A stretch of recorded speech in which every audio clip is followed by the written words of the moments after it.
কিছু নেগড়ে মেহুলকে তাড়া করেছিল। নেগড়ে থেকে পালাতে পালাতে মেহুল একটি বাড়ির সামনে গিয়ে পৌঁছায়। বাড়ির দিকে যাওয়ার তিনটি রাস্তা ছিল। প্রথম রাস্তাটিতে মমি ছিল, যারা মেহুলকে হত্যা করতে পারে। দ্বিতীয় রাস্তাটিতে জম্বিস ছিল, যারা মানুষ খেতে পছন্দ করে। এবং তৃতীয় রাস্তাটিতে ভ্যাম্পায়ার ছিল, যারা মানুষের রক্ত খেতে ভালোবাসে। এই তিনটি রাস্তার মধ্যে কোন রাস্তাটি মেহুল বেছে নেবে ঘরে যাওয়ার জন্য? জিনিয়াসরা কি বলো, কোন রাস্তাটা বেছে নেওয়া উচিত? ভাবো ভাবো।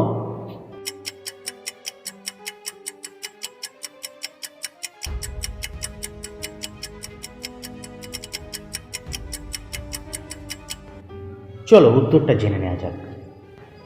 মেহুল 3 নম্বর রাস্তাটি বেছে নেবে, কারণ এটি দিনের বেলা ছিল এবং সূর্য উঠেছিল, আর রোদ্দুরের সময় ভ্যাম্পায়ার বাইরে বেরোতে পারে না।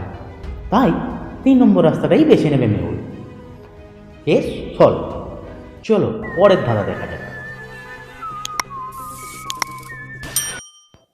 এক ভ্যাম্পায়ার দম্পতি অভিযোগ জানানোর জন্য থানায় পৌঁছালো। গত রাত থেকে তাদের ছেলে নিখোঁজ হয়েছে। সর্বশেষ তাকে বাকে স্ট্রিটে দেখা গিয়েছিল।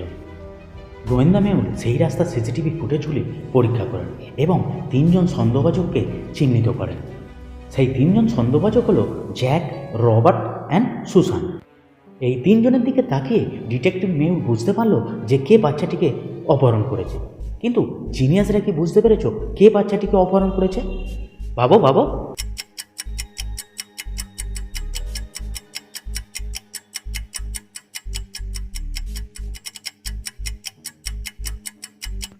চলো জেনে নেওয়া যাক কে অপহরণ করেছে। বাচ্চাটিকে সুসান অপহরণ করেছে, কারণ ভ্যাম্পায়ারদের বেলুন এবং ক্যান্ডিজ ভালো লাগে না। তারা যেটা চায় কেবলমাত্র মানুষের রক্ত।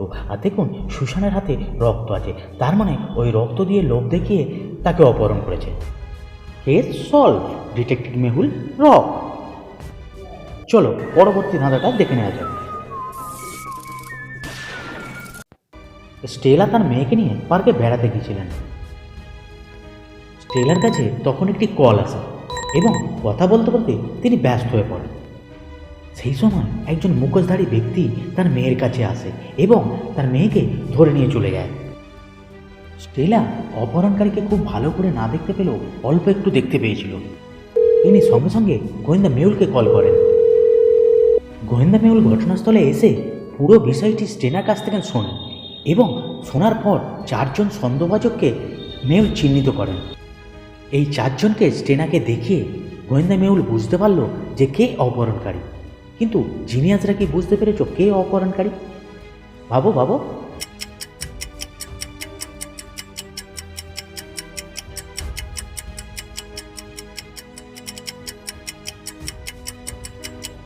চলো অপহরণকারী কে জেনে নেওয়া যাক।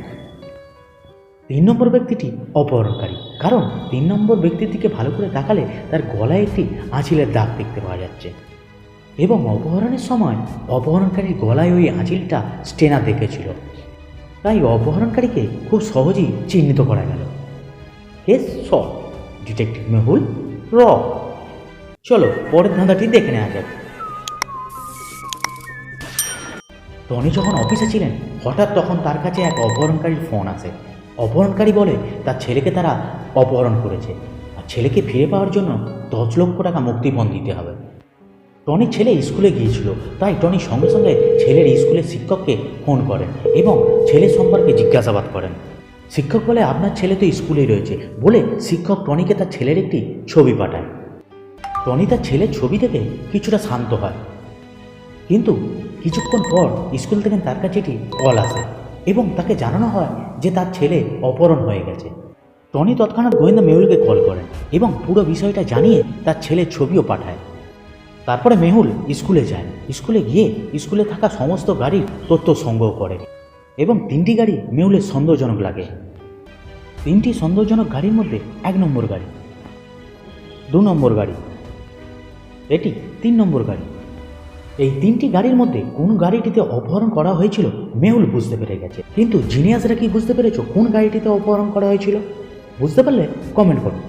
ভাবো ভাবো।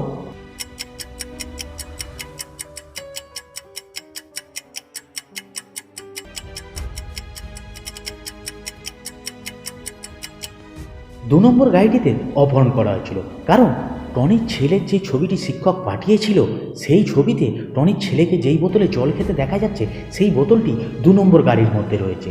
তাড়াহুড়োর মধ্যে ছেলেটিকে গাড়ি থেকে সরালেও বোতলটি সরাতে ভুলে গেছে, যার কারণে মেহুল বুঝতে পারলো যে এটিই অপহরণকারীর গাড়ি। এর সল ডিটেকটিভ মেহুল রক। ভিডিওটি দেখার জন্য ধন্যবাদ। এই ধরনের আরও ডিটেকটিভ স্টোরি দেখার জন্য চ্যানেলটিকে সাবস্ক্রাইব করুন এবং পাশে থাকা বেল আইকনটি প্রেস করুন, তাহলে সবার আগে ভিডিওর নোটিফিকেশান আপনার কাছে পৌঁছাবে।